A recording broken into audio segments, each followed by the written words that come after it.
시청자 여러분 안녕하십니까? 일요포커스 진행의 신광합니다. 전국 최대 규모의 섬과 해안선을 보유한 전남은 블루 이코노미의 한 주제로 섬과 해양을 소재로 한 블루 투어를 큰 그림으로 준비하고 있습니다. 그러나 섬과 연안을 다녀오신 분들은 엄청난 쓰레기로 인해 눈살을 찌푸리고 오곤 합니다. 그렇습니다. 전남에서 발생하는 해양 쓰레기는 연간 최대 4만 톤에 달한다는 보고가 있습니다. 이 문제를 해결하겠다며 전라남도가 해양 쓰레기 제로화를 선언한 데 이어 관련 사업을 현안으로 추진하고 있습니다. 바다의 날을 맞아 일요포커스에서는 해양 쓰레기 대책을 집중 토론해 보도록 하겠습니다. 먼저 참석해 주신 분들 소개해 드리겠습니다. 윤영주 전라남도 해양항만과장 함께하셨습니다. 안녕하세요. 윤영주입니다. 네, 반갑습니다. 김동주 광주전남연구원 선임연구위원 함께하셨습니다. 안녕하십니까. 김동주입니다. 네, 반갑습니다.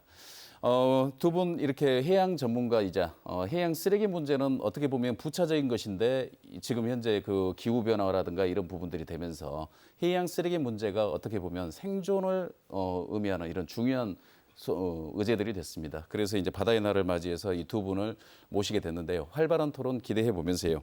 먼저 이 전라남도 해양 쓰레기 제로화 선언이 이제 3년이 됐는데 이 부분을 바라보는 두 분의 시각을 한번 듣고 본격적으로 토론 이어가 보도록 하겠습니다. 먼저 윤영주 과장님께서 말씀 시작해 주시죠. 그렇습니다. 해양 쓰레기 제로화 문제는 비단 전라남도뿐만이 아니라 국가적으로 추진해야 할 역전 사업이라고 저희들은 생각하고 있습니다. 그래서 그동안에 해양 쓰레기에 관련된 제도라든가 그다음에 예산이라든가 장비라든가 이런 게 뒷받침되지 않았거든요. 그래서 이런 부분을 3년 동안 저희들이 꾸준히 해수부에 건의하고 네. 그다음에 서로 공감대를 형성해서 비로소 작년에 어느 정도 여건이 형성돼서 올해부터는 본격적으로 해양 쓰레기를 제로화하는데 중점적으로 사업을 추진할 것으로 저희들이 준비하고 있다는 말씀을 드립니다. 알겠습니다. 김동주 실장님께서는 어떤 의견을 제시하시겠습니까? 예, 해양 쓰레기는 우리 전남뿐만 아니라 전 지구촌을 중심으로 많은 현안 이슈로 떠오르고 있습니다.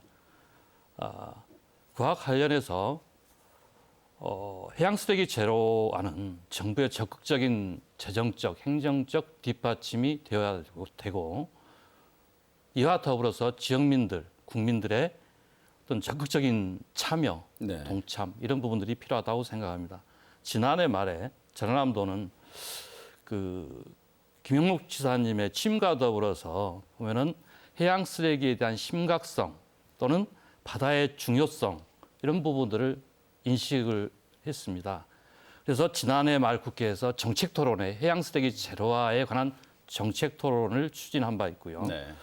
그 이전에 전라남도에서는 해양 쓰레기 발생량 조사 용역 연구를 했었습니다. 네. 과연 전라남도 주변 지역에 얼마만큼 해양 쓰레기가 유입이 되어지고 현재 얼마 정도 있을 것인가 예. 그렇게 과학적인 조사를 했기 때문에 이와 같은 기본적인 결과들을 토대로 앞으로 정부, 지자체 또는 NGO 지역민 적극적인 협력하에서 강력히 추진되어진다고 한다면 저희들이 과거에 이런 선례가 있어요.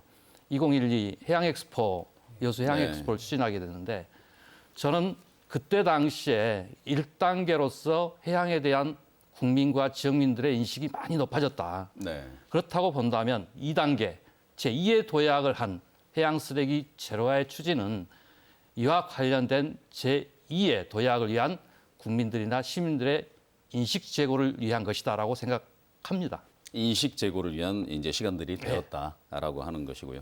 지금 전라남도가 김영록 지사 취임 이후에 해양 쓰레기 제로화를 선언했고 그것이 비단 이렇게 방금 김동주 실장님 말씀하셨습니다만 선언적 의미만 그치는 것이 아니고 실질적인 지원들을 이끌어내 왔다라고 이렇게 평가할 만한 대목들이 있습니다. 자, 그렇다면 해양 쓰레기 제로화 3년간 전남의 예산이라든가 정책 어떻게 변화했습니까? 그렇습니다. 그동안에 2018년도 김영록 지사님께서 취임하신 이후에 네. 해양 쓰레기는 여러 가지 수산물 유통이라든가 관광이라든가 이런 분야 심각성을 인식하시고 네.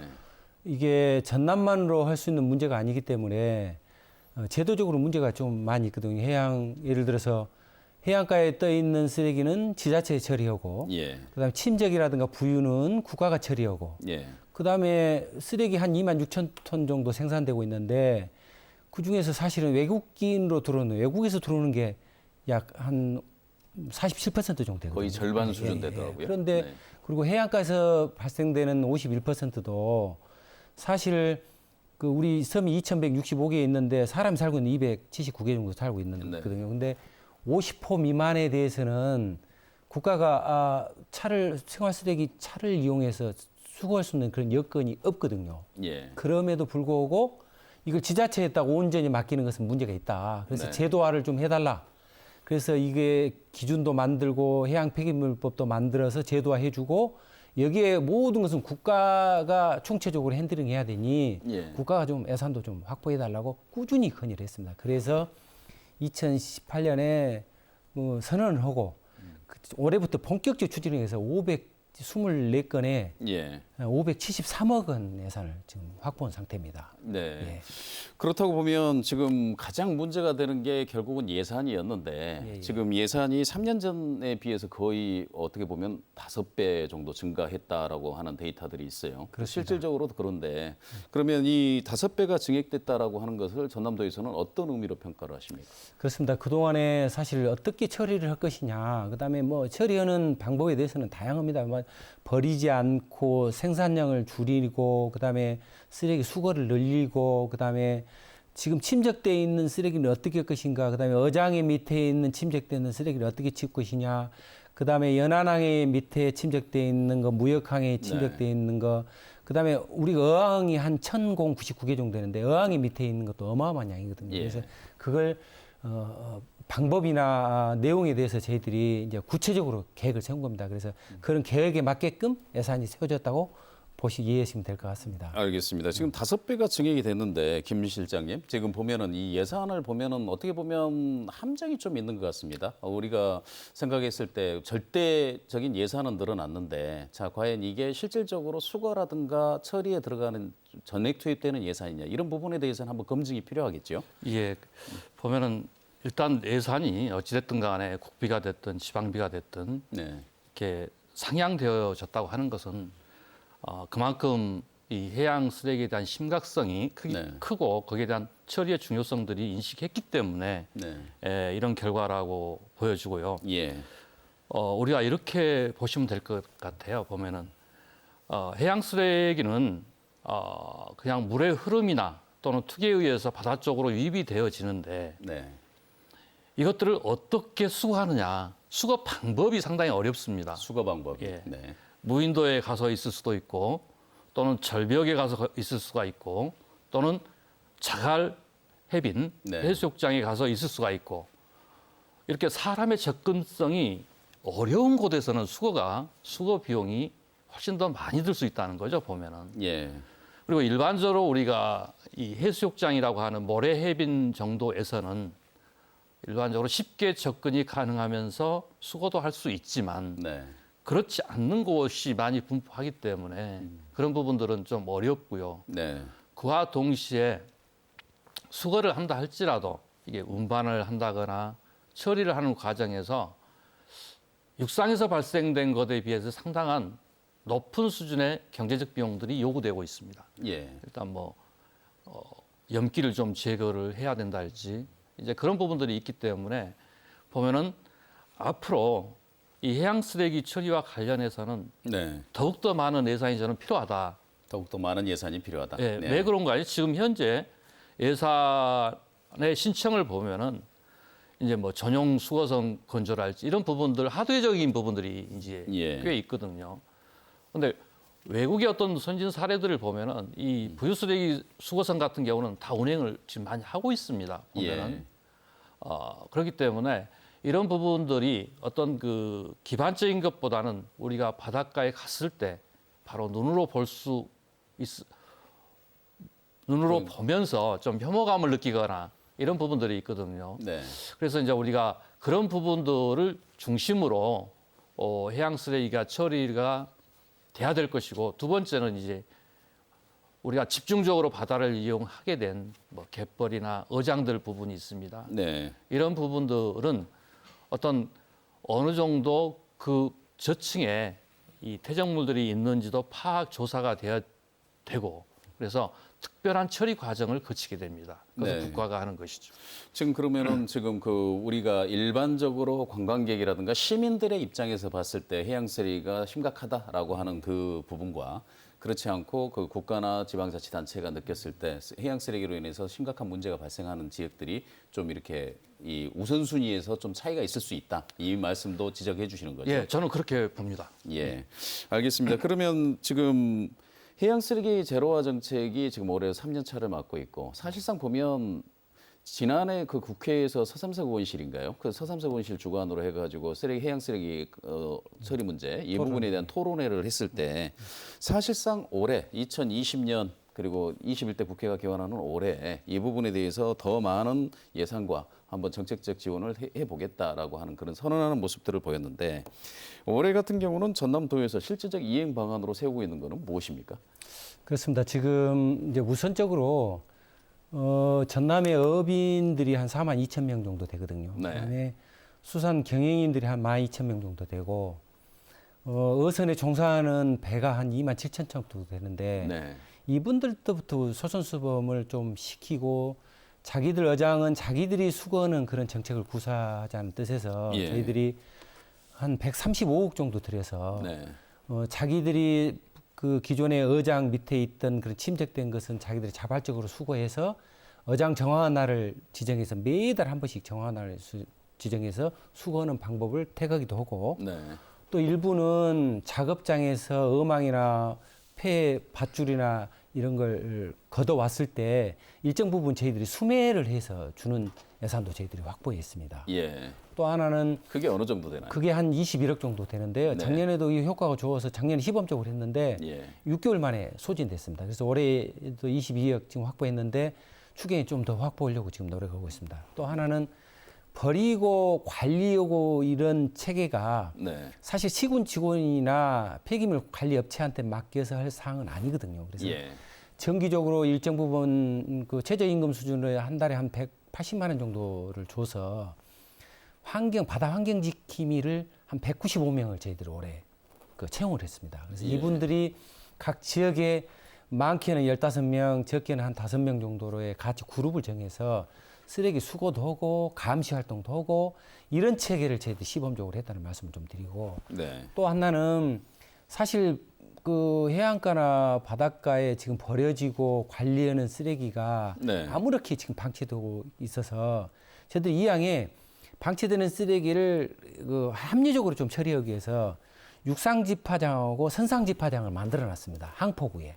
각 항포구에 마다 항포구에. 있습니까? 예, 있습니다. 네. 그래서 올해 작년에 한 34개 정도 했고 올해 한 70개 정도 하는데 그것도 이제 돈이 꽤 듭니다. 하나에 뭐 한 4, 5천만 원 정도 드는데 그걸 했더니 이 양이 버리는 거 아무 데나 버리는 것이 아니라 그쪽에 와서 버리는 사람이 많아졌더라고요. 네. 그래서 이게 시범 사업으로 저희들이 지금 도입하고 있고 네. 그다음에 아까 연안정비 날을 두고 이렇게 한 것도 한계가 있기 때문에 그 우리 사회단체 있잖아요. 예. 새마을회라든가 수산경영인연합회라든가 해양환경인명구조단이라든가 이런 9개 단체를 각 지역별로 자매계를 또 맺었습니다. 네. 또 수협하고 해양환경공단하고 또 자매계를 맺어서 이분들이 한 3천 명 정도가 매 시기마다 이렇게 수거를 할 수 있는 여건을 좀 만들었습니다. 오늘 또 완도 항포항에서 네. 그 수거 작업을 하고 있다는 말씀을 좀 드립니다.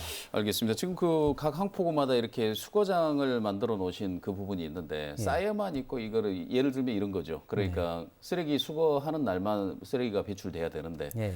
상시 배출돼 있어가지고 오히려 더 그것이 민원이 있더라. 이런 부분들은 좀 해결해야 될 과제로 좀 남겨두실 필요도 있을 것 같습니다. 그렇습니다. 신속하게 좀 예, 해결이 예, 됐으면 좋겠고요. 예, 그렇습니다. 저희가 이제 윤 과장께서 이제 어업 쓰레기와 수산업 관련 쓰레기 문제 이 부분에 대한 이야기를 좀 집중적으로 해주셨기 때문에 결국은 보면은 그 어업과 수산업 쓰레기라든가 이런 부분들이 해양 쓰레기를 생성하는데 굉장히 많은 역할을 하고 있는 것만은 분명한 것 아니겠습니까? 김 실장님 이런 부분들에서 폐여구하고 스티로폼 대책을 올해도 한 20억 넘게 예산을 가지고 지금 이 수거 작업을 해보겠다라고 했는데 이런 방법들이 효과가 있을까요? 과거에 비해서 도에서나 정부에서 이제 다양한 사업들을 네. 이렇게 추진을 하고 있는데요.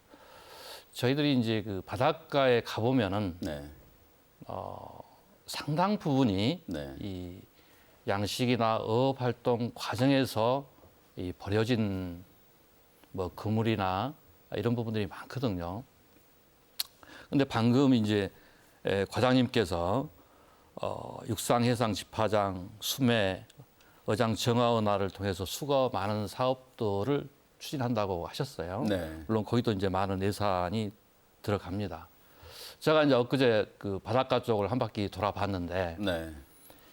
이제 그와 더불어서 이게 문제점 중에 하나가 제가 봤는데 이 육상에서 이 모아놓은 쓰레기들이 너무 바다 해안선에 가까이 있어요. 네. 보면은 그러면은 경우에 따라서는 그게 다시 네. 바다 쪽으로 들어가 버리는 그런 부분들이 존재하더라고요. 예. 그래서 그런 뭐 육상이나 해상 집화장 같은 경우에는 일정한 이격거리를 두고 예. 이렇게 설치하는 방법도 하나의 좋은 방법이 되겠다는 그 생각이 들어지고요. 네. 네. 두 번째는 이제 보면은 이런 부분이 있습니다. 우리가 이 바다 쓰레기라고 하는 자체는 특정 지역에 일단 해안가로 밀려들면은 네. 거기에 부착이 되어서 퇴적이 되어지는 것이 있고 이게 다시 물에 휩싸여서 다른 쪽으로 이동하는 그런 부분들이 있습니다. 해류나 바람에 예, 따라서 이동을 그게 이제 하는 것이죠. 우리나라 같은 경우는 조류 영향에 의해서 예. 이제 많이 이동을 하게 되는데 이렇게 봤을 때는 저는 이제 이런 부분들을 하나의 만 단위로 좀 관리를 해주면 좋겠다 네. 하는 생각이 듭니다. 왜 그러냐면은 이 전남 같은 경우는 아주 좋은 만들이 몇 개가 있습니다. 한평만, 등량만, 여자만, 가방만 등. 네. 그러한 만들은 육지로 둘러싸여져 있습니다. 이 해양 쓰레기에 대해서 상당히 취약한 지역 중에 한 지역이죠. 육상에서 들어오기도 쉽고 이 바다 활동에서 이게 버려진 쓰레기도 많고. 네. 그러면 어느 한 지역만 해가지고는 해결될 게 아닙니다. 망권을 광역화하라는 그렇죠. 말씀이시죠? 예, 지금? 그래서 네. 만 단위에서 그 바다를 중심으로 보게 되면은 당연히 만 단위 관리가 되어져야 됩니다. 예. 알겠습니다. 그렇다고 보면 이제 그 좋은 제안이신 것 같은데요. 만 단위로 이렇게 한다는 그 부분은 지금 도에서도 추진하는 방안인데 지금 현실적으로는 좀 쉽지는 않을 것 같은데 그 전에요.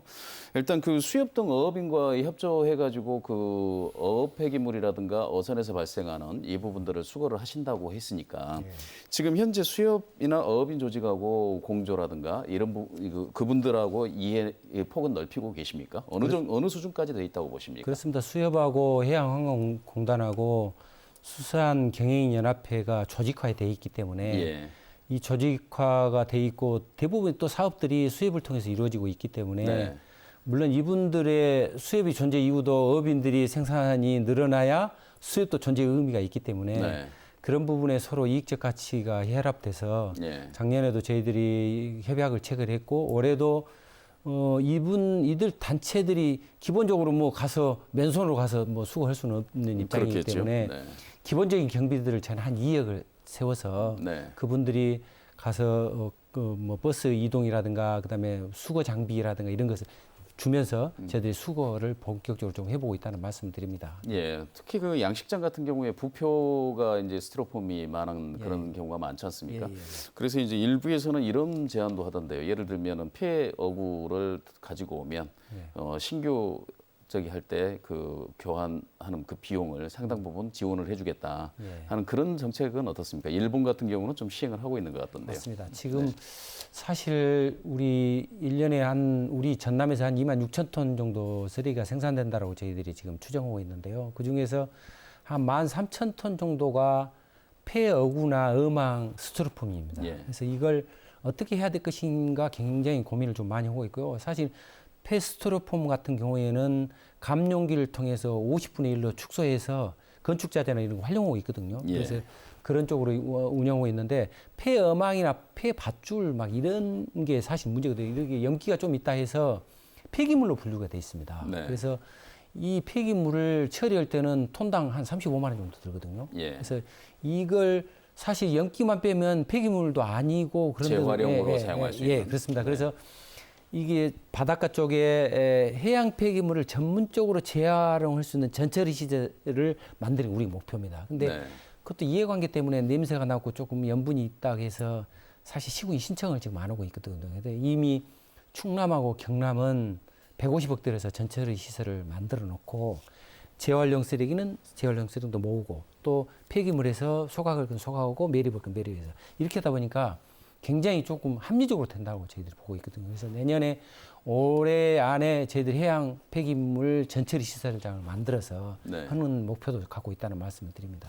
지금 그 윤 과장님께서 말씀하신 그 전처리 시설 이런 부분들의 필요성은 어떻게 보시고 지금 그 운영을 하는 데 있어서 이게 지금 관에서 운영을 하는 것이 맞느냐 아니면 지금처럼 민간 업자들이 투자를 하고 하는 그런 방식이 맞는지 김 실장님 보시기에는 어떻습니까? 예, 뭐 보면은 이제 이게 이제 광역화 일관된 시스템 중에 한 부분이라고 저는 생각을 하는데요. 네. 전남 같은 경우는 충분히 이럴 필요성이 있다. 네. 실질적으로 보면은 과거에 신안이나 완도에서 추진을 했습니다. 네. 보면은 이 해양 쓰레기를 전용적으로 처리할 수 있는 네. 그런 플랜트를 만들자. 예. 그 과정에서 이 처리 용량을 최대한 줄이기 위해서 전처리해서 리사이클링을 좀 업하자 하는 네. 취지였거든요. 재활용을 좀. 예, 한다. 예. 예. 그런 측면에서 추진을 했는데 어찌됐든 간에 결과는 아직 추진을 못하고 있는 그런 상황입니다. 이른바 혐오 시설이라고 지금 지역 주민들의 거의 반발이 좀 있는 것이죠. 아마 지역적으로 그런 갈등들이 네. 있을 수가 있겠죠. 예. 이렇게 본다고 한다면 실질적으로 바다를 대상으로 먹고 이렇게 생활하고 하는 분들은 그쪽 지역 주민들인데 네. 이런 부분들이 그 혐오 시설로서 인식되기보다는 어떤 지역에 더 발전을 기여할 수 있는 그런 방향 쪽으로 유도되어진다고 한다면 예를 든다고 한다면 아까 같은 리사이클링을 높이고 네. 이 처리 용량을 최대한 줄이는 그런 과정들이 있어진다고 한다면 네. 뭐 일자리 창출도 되어지면서 상당히 좋은 사례가 되지 않을까 이렇게 싶어집니다. 예. 특히 전남 같은 경우는 이 섬들이 많기 때문에 보면은 최소한도 저는 이 서해안 쪽 하나 광역시설 하나 이 남해안 쪽 광역시설 하나 정도는 필요하지 않을까 개인적으로 그렇게 생각을 합니다. 전남 전체적으로는 한 2개 정도 예. 있어야 될 것 같다라고 이렇게 말씀하시는 거고요. 지금 이 전남에서 이른바 지금 저희가 처리장 확보 문제로 기왕에 이렇게 얘기가 시작이 됐으니까요. 그러니까 어떻게 보면 지금 처리장을 확보하는 데 있어 가지고 지금 이 부분을 전남도가 어떻게 보면 추진을 해야 될 부분인데 대부분 보면 지자체 시군에서 그 부분을 추진을 하더라고요. 그러다 보니까 이게 광역적으로 사용이 된다라고 하면 전남도가 주도적으로 추진하는 게 맞는데 그렇지 않고 시에서 하면서 그 광역을 선언해 버리니까 주민 갈등을 해결하지 못하는 이런 상황들이 좀 벌어지고 있는데 윤 과장님 앞으로 이 부분은 어떻게 좀 풀어가실 계획이십니까? 그렇습니다. 저희들이 이제 한 개 지자체에다 뭐 광역 처리장을 만들어야 되니까 이거 조금 장소 설비라든가 이런 여건을 만들려고 하다 보니까 굉장히 어려움이 많습니다. 그래서 네. 광역화해서 저희들이 어느 지점에다가 가장 쓰레기가 많이 발생되고 처리를 원활히 할 수 있는 지역을 선정해서 네. 양쪽 다 예산이라든가 이런 제도는 도에서 조금 많이 뒷받침해 주면서 네. 이런 쪽으로 유도하려고 저희들이 많은 지금 노력을 하고 있습니다. 예. 예. 그 대표적으로 이제 발생하는 데가 완도에서 한번 실패 사례를 봤고 저희가 이제 신안에서 최근에 또 한번 실패 사례를 경험하고 있는 그런 중인데요. 지금 이런 부분들이 어떻게 해결돼 가는가 이걸 보다 보면 해양 쓰레기 문제가 어느 정도 실감이 되고 그 해양 쓰레기를 처리하는 데 있어서 지자체 정책 조절 능력이 어느 정도 되는지 한번 평가하는 그 계기도 될 수 있을 것 같습니다. 네. 이와 더불어서 보면은 네. 이런 부분들이 있어요. 육상의 환경기초시설은 환경부에서 국비로 전액 지원이 가능합니다. 네. 근데 해양 쓰레기는 왜 안 된다는 것이죠. 이런 부분이 있기 때문에 저희들이 보면은 이 해양 쓰레기를 담당하는 부서는 국가적으로 보면 해양수산부잖아요. 네. 그러면 그와 관련된 것들은 해양수산부에서 할 수 있다는 거예요. 예. 그리고 그와 부족한 부분, 뭐 일자리 창출 부분이랄지 아까 뭐 어떤 그와 연관된 부분들은 뭐 도에서도 또 시군에서 같이 협력해서 할 수 있는 그런 부분이 있지 않을까요? 가능할 것 같습니다. 그렇습니다. 네. 이게 사실 해양 쓰레기를 수거하고 관련되는 바다를 관장하는 해수부하고 우리 도해운항만 분사인데 네. 사실 이제 이게 모태를 보면 모든 해양 쓰레기의 처리에는 기본 법은 폐기물관리법입니다. 네. 네. 폐기물관리법을 운영하는 데는 환경부입니다. 네. 사실 아까 해양 쓰레기 전처리 시설을 만드는 공모 사업으로 추진하는 사업도 환경부 사업입니다. 그렇죠. 예, 네. 그러다 보니까 아까 우리 실장님 말씀 잘 해주셨는데 육상 폐기물을 육상 쓰레기를 처리하는 데는 국비 70%로 보조해서 처리를 해주고 있습니다. 네. 근데 해양 쓰레기는 균특 50%로 네.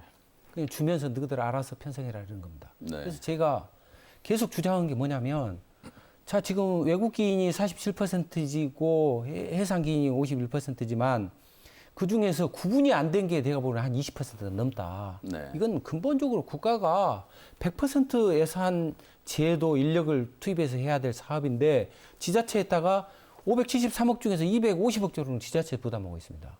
그래서 이건 안 된다라고 꾸준히 건의하고 있고 또 최근에도 제가 뭐 지사님을 통해서 건의하고 저희들도 가서 실무적으로 건의를 하고 수차례 건의를 해서 해수부가 고민을 많이 하고 있습니다. 그래서 그런 제도는 곧 진행될 것으로 저희들이 기대하고 그러니까 이제 있습니다. 폐기물 같은 경우는 또 하나 특별한 원칙이 그 원인자 부담이 가장 철저하게 적용되는 그 영역이기 때문에 더 이런 문제들이 벌어지는데 방금 저희가 그 토론하는 주제 중에서도 보면은 이원화가 돼 있다라고 하는 부분이 특히 이원화 중에서도 그 예산 배분에 있어서 그 책임에 대한 소재가 국가보다는 지방자치단체에 훨씬 더 많은 그러니까 이제 원인자 부담을 누구로 하느냐 이 부분에 대한 그 정책 당국의 판단이 좀 중요한 것 같습니다. 이걸 정치적으로 풀어가야 할 텐데 지금 가장 문제가 해양 쓰레기 수거 책임을 수거라든가 이런 부분에서 관리 방안이라든가 이게 이원화돼 있는 부분을 정부가 담당할 것이냐, 지자체에 담당할 것이냐, 분리가 되지 않은 이 이원화돼 있는 문제를 어떻게 해결하고 갈 것이냐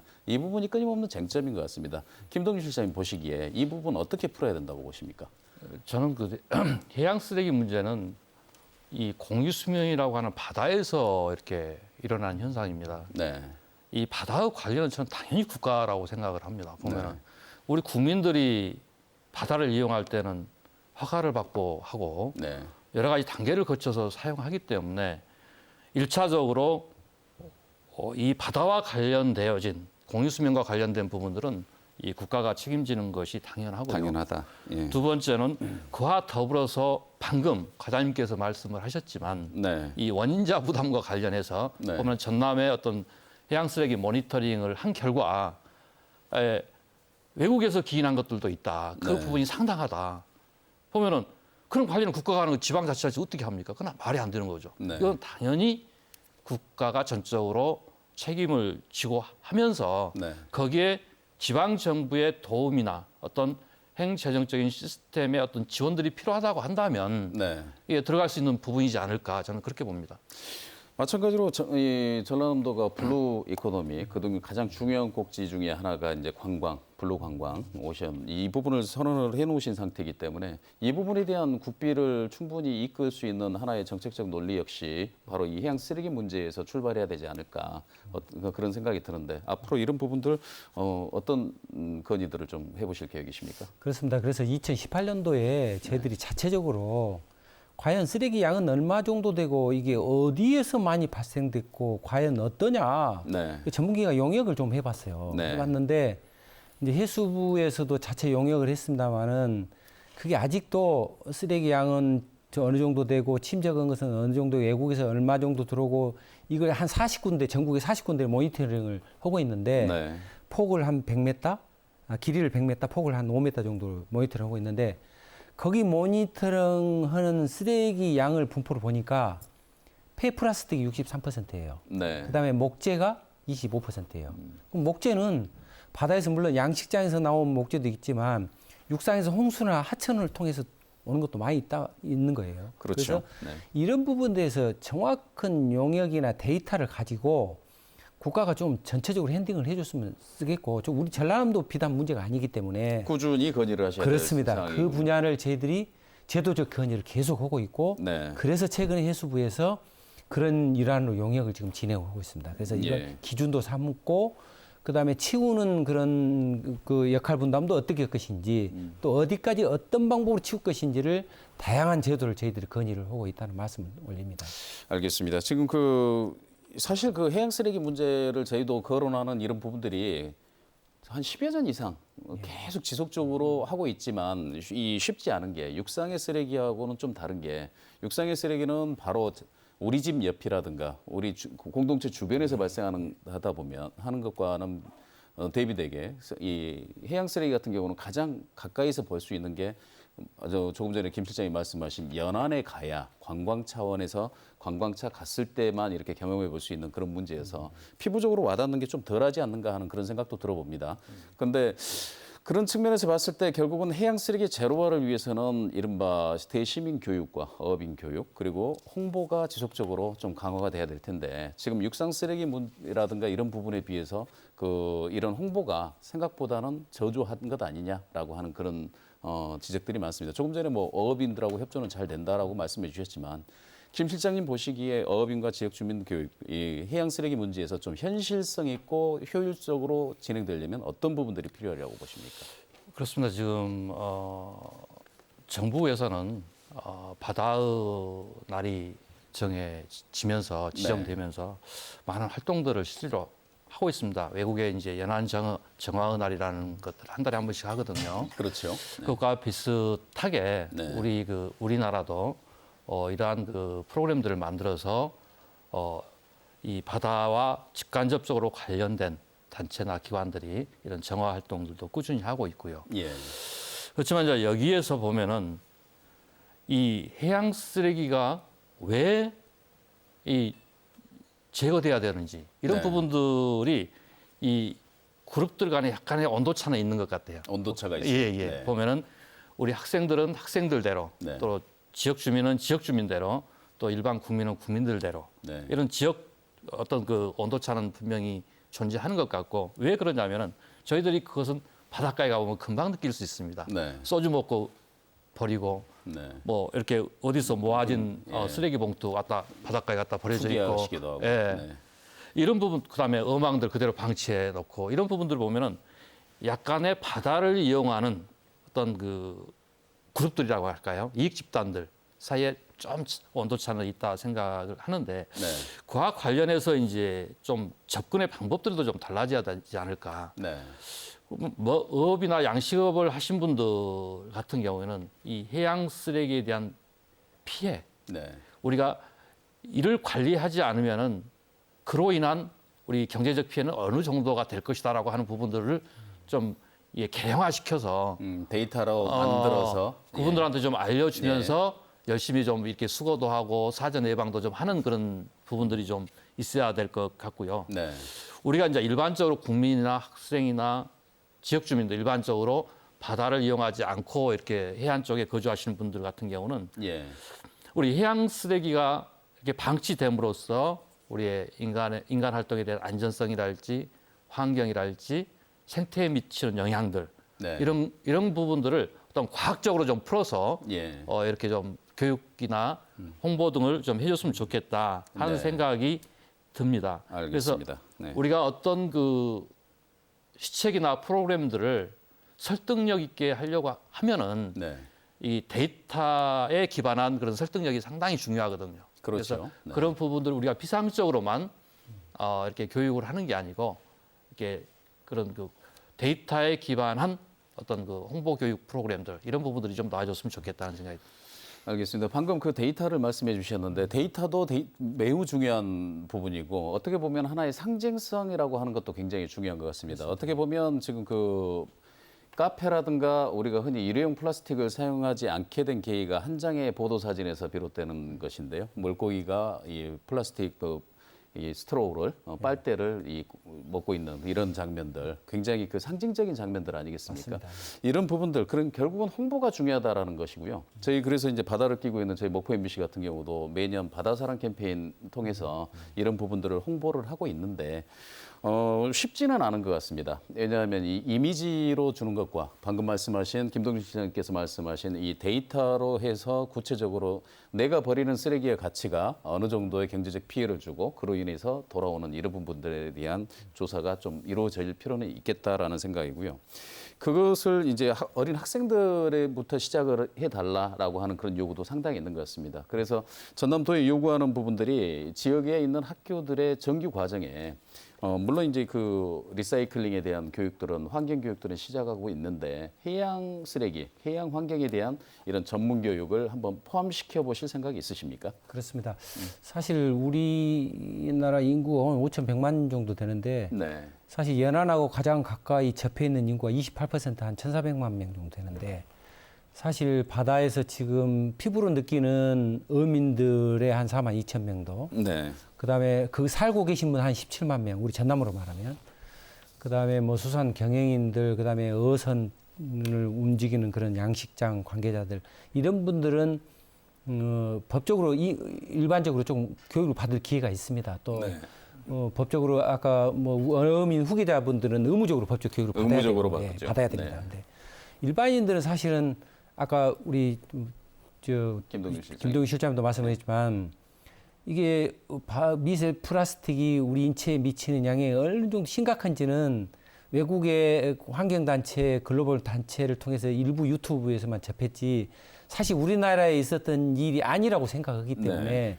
이런 분야를 체계적으로 조금 영상문도 만들고 그런 것도 만들어서 교육화되고 상시적으로 학생들한테도 좀 교육을 시킬 수 있는 기회가 됐으면 하겠다는 뜻에서 저희들이 해양환경교육지원센터 한 100억 사업으로 저희들이 건의를 해놓은 상태입니다. 그래서 네. 학생들이 일정 부분 체험도 해야 되고 여기에 교육도 받아야 되고 이런 여건이 된다란다면 학생들도 여기 의무적으로 한두 시간 정도는 교육을 시키는 그런 토대를 만들어 볼까 해서 이걸 일환으로 같은 커리큘럼과 같이 해수부에다 지금 건의한 상태입니다. 네, 거기 관련해 가지고 그 예산을 100억을 가지고 일시적인 것보다는 인권 교육을 시키듯이 환경 교육의 맞습니다. 한 꼭지로 예. 해서 초등학교부터 순차적으로 이렇게 배워 나갈 수 있도록 하는 그런 대안들을 예. 지역 사회에서 한번 노력해 주시면 더 좋겠다라는 그러려고 하고 있습니다. 생각이 예. 있습니다. 예. 저희가 이 토론할 주제는 여전히 많은데 벌써 시간이 마무리가 되세요. 예. 짧게 말씀하십시오. 예, 보면은 이제 해양수산부에서도 매년 뭐 그림 그리기 대회랄지 이런 부분들을 네. 많이 하는데 전남도에서 이런 부분도 한번 생각을 해봤으면 좋겠다. 해양 쓰레기를 활용한 국내적인 어떤 좀 이벤트를 한번 개최를 해보면은 이벤트를. 예, 네. 그것도 하나의 좋은 방법이다. 왜 그러냐면 이벤트의 개최는 결국 지역민들한테 많은 것들을 시사하는 바가 상당히 크거든요. 네. 그래서 그런 부분들도 한번 생각을 해봤으면 좋겠다는 생각이 듭니다. 알겠습니다. 그러면은 이걸 맺은말로 삼으시고 짧게 마지막 맺은말 윤 과장님께 드리겠습니다. 그렇습니다. 지금 해양 쓰레기하고 못지않게 굴폐각이라든가 네. 꼬막이라든가 이런 폐각이 사실 자원화로 이루어지는 그런 법이 제도화돼야 되거든요. 네. 사실 굴폐각 같은 경우는 1년에 한 5만 2천 정도 우리 지역에서 이렇게 생산되는데 그 폐각을 비료는 사용할 수 있고 그다음에 다른 뭐 저질 개선이나 환경 그다음에 뭐 바닷가에 그런 제철소에 관련된 그런 소결용이나 이런 거 사용 못 하도록 돼 있거든요. 지금 현재 그렇죠. 예, 그렇습니다. 네. 그러면 일반적 폐기물관리법을 보면 폐타이아나 폐아스콘도 재활용하도록 돼 있습니다. 네. 그런데 95%가 산화칼슘인 폐각을 재활용 못 해도 되다는 건 말이 안 되거든요. 그래서 저희들이 용역 결과 내용 그다음에 근거 자료, 데이터 자료 모든 자료를 입안해서 제출했습니다. 네. 그래서 해수부가 긍정적으로 검토해서 환경부 넘어왔고 최종적으로 조만간에 발표되면 아마 굴폐각 문제, 해양 쓰레기 문제 이런 게 굉장히 획기적으로 잘 진행될 것으로 저희들이 기대하고 있습니다. 상당 부분 해소가 되는데 도움이 되겠고요. 그렇습니다. 네. 알겠습니다. 짧게 또 첨언해 주신다면. 제가 이제 좀 아쉬운 부분이 있다고 한다면은 지금 해양 쓰레기 제로화를 선언한 지 2년이 지나고 지금 3년 차 이렇게 들어가고 있지 않겠습니까? 네. 보면은 이제 이 전라남도의 우리 큰 틀에서 과연 해양 쓰레기 제로화를 위한 뭐 로드맵이라고 할까? 이런 부분들이 하나가 일목요연하게 보여질 수 있다고 한다면 아주 좋겠다 하는 네. 생각이 듭니다. 예, 알겠습니다. 비전을 정확하게 제시를 해달라 실행 계획까지 이런 말씀 잘 주셨습니다. 준비하겠습니다. 알겠습니다. 오늘 이렇게 두 분 나와서 말씀해 주신 거 감사드리겠습니다. 감사합니다. 감사합니다. 네. 전남의 섬과 연안에서 발생하는 해양 쓰레기의 절반은 외국에서 유입되고 있다는 조사 결과가 있습니다. 나머지 절반은 국내에서 유입되는 셈입니다. 깨끗한 바다, 청정한 섬을 원한다면 쓰레기 발생량을 우선 줄여야 합니다. 미세 플라스틱으로 오염되는 바다, 쓰레기로 뒤덮인 연안을 막기 위해서는 스스로의 노력이 시급합니다. 정부와 전남도의 획기적인 발상의 변화가 뒤따를 때 환경을 지키려는 주민들의 의지가 힘을 받는 것은 자명한 일입니다. 비단 바다의 날에 외치는 일회성 구호가 아니기를 바라면서 일요 포커스 오늘 순서 여기서 모두 마치겠습니다. 시청해주신 여러분 고맙습니다.